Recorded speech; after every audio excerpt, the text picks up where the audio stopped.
सो जनादेश के इस कार्यक्रम में हमारे साथ हैं डॉक्टर विश्वास मेहता, जो इस समय chief secretary of Kerala state हैं। और इनका नाम जो है, कोरोना की जब बात आती है तो आपका नाम जो है देश और विदेश में एक सेलिब्रिटी की तरह जो है समझा जाता है कि जब यहाँ पहली बार कोरोना ने दस्तक दी तो आपके स्टेट ने उसको बहुत अच्छे से संभाला। और उसके बाद जो है सारी स्टैटिस्टिक्स अदर स्टेट्स की बढ़ती गई, लेकिन केरला की जो स्टैटिस्टिक्स थी वो बहुत लो थी।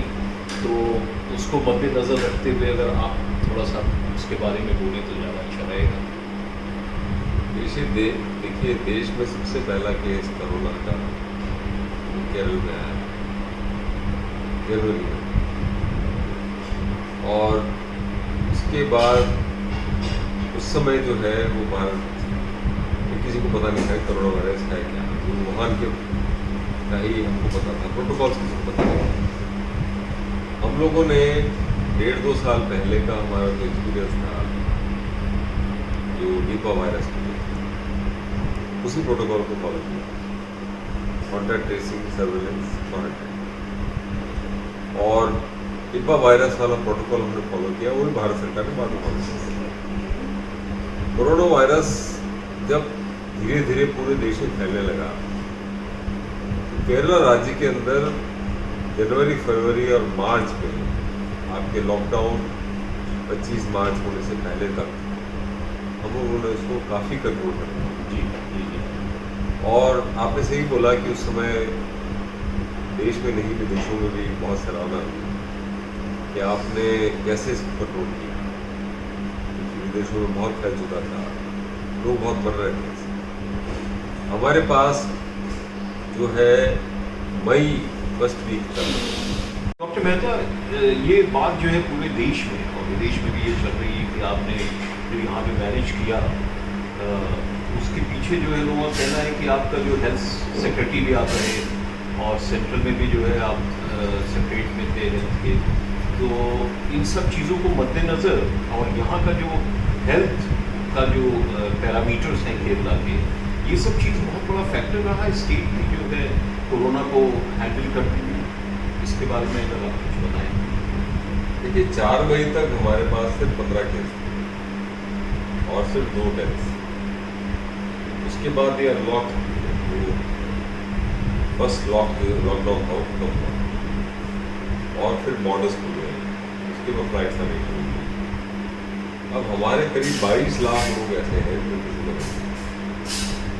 उसमें से करीब 15-20 लाख लोग तो वर्क भी हैं, तो वापस आना चाहते हैं, बॉर्डर से लोग आना चाहते हैं, कैसे लोग जी मना हम कर नहीं सकते। इन लोगों के आने की वजह से 7 मई के बाद हमारे आगे के पड़े।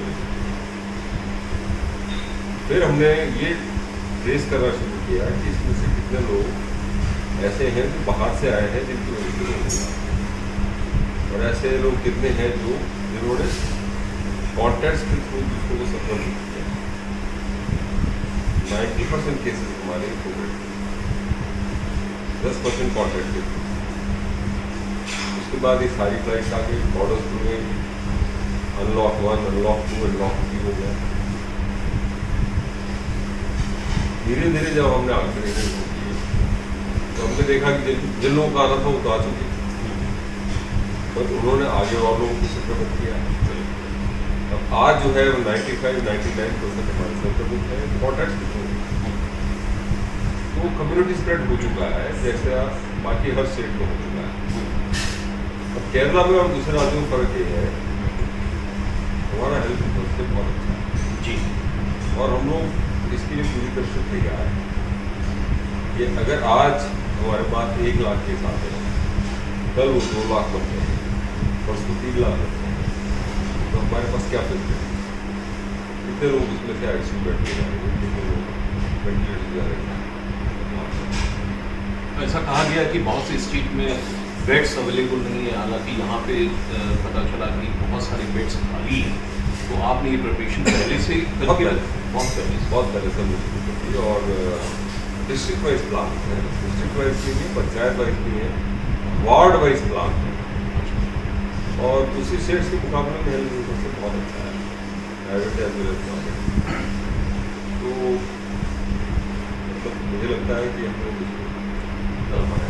Doctor Mehta, giving all this information जो आपने इनपुट्स दिए उसको मद्देनजर रखते हुए जो और स्टेट्स हैं उनके लिए क्या आप समझते हैं कि जो केरला का रोल मॉडल है उसके लिए और स्टेट्स को क्या करना चाहिए, उसके बारे में अगर आप बताएं तो अच्छा होगा। देखिए, ऐसा है पूरे हिंदुस्तान में अब we have reached a stage जिस कॉल्ड कम्युनिटी स्प्रेड। इसके बाद सरकार एक लेवल के बाद कुछ नहीं कर पाएगी। हर आदमी के ऊपर, हर एक बॉडी के ऊपर पुलिस लाइन नहीं बिठा सकती। आपको अगर संक्रमण रोकना है तो आपको कुछ एहतियात बरतने होंगे। प्रोटोकॉल सबको पता है, सोशल डिस्टेंसिंग है, आपको जो है जो वल्नरेबल लोग हैं वो मॉर्बिड डिजीज वाले उनको बचाना है, ऐसे लोगों को संक्रमित होने से रोकना है। ये प्रोटोकॉल हम सबको फॉलो करने पड़ेंगे। जी, मेरी अपनी राय ये है कि this virus will run through the community and ultimately it will reach the stage where it can not spread further. इस बीच में हमारा सबसे बड़ा चैलेंज होगा, केरला के लिए नहीं, सबके बाहर हर स्टेट के लिए होगा, वो how to save those who are infected. Corona virus जो है अपने आप में इतना डेंजरस नहीं है, नंबर्स आर स्केरी। जब 1 लाख से 2 लाख लोग हो जाते हैं, 2 लाख से 3 लाख हो जाते हैं, उसका 1% भी अगर आपके ICU बेड पे गए या वेंटिलेटर्स पे गए तो mortality will go up. Kerala में 0.6% है अभी मोर्टेलिटी, वो नेशनल एवरेज से काफ़ी कम काफ़ी कम है। मगर ये है कि ये अगर नंबर आप पे बढ़ के 10 गुना बढ़ जाए तो मोर्टेलिटी बढ़ जाएगी naturally.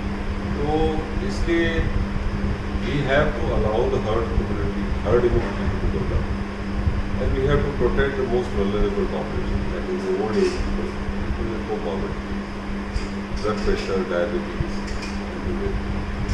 Several respiratory problems as well as cancer, तो लोगों को बचाना हमारे लिए। उसकी वजह से ये मोर्टेलिटी हमारी कम होगी। Otherwise virus has to run through, there is no way you can stop it. It is part of our life, we have to live it, और ये तभी रुकेगा जब तक वैक्सीन इसकी नहीं होगी। Thank you doctor Mehta for your time. ये डॉक्टर विश्वास Mehta, chief secretary of Kerala से हम बात कर रहे थे जनादेश के लिए, और इनका ये कहना है कि वायरस जो है is a part of the life. अगर सबको प्रोटेक्ट करना है अपने को तो जो प्रोटोकॉल है उसको मेंटेन करना है, मास्क लगाना है, सोशल डिस्टेंसिंग रखनी है, और जो गवर्नमेंट ऑफ इंडिया ने प्रोटोकॉल्स डिक्लेयर किए हैं उसको अगर स्ट्रिक्टली फॉलो किया जाएगा तो हम लोग जो है इसको संभाल सकते हैं। Thank you doctor Mehta.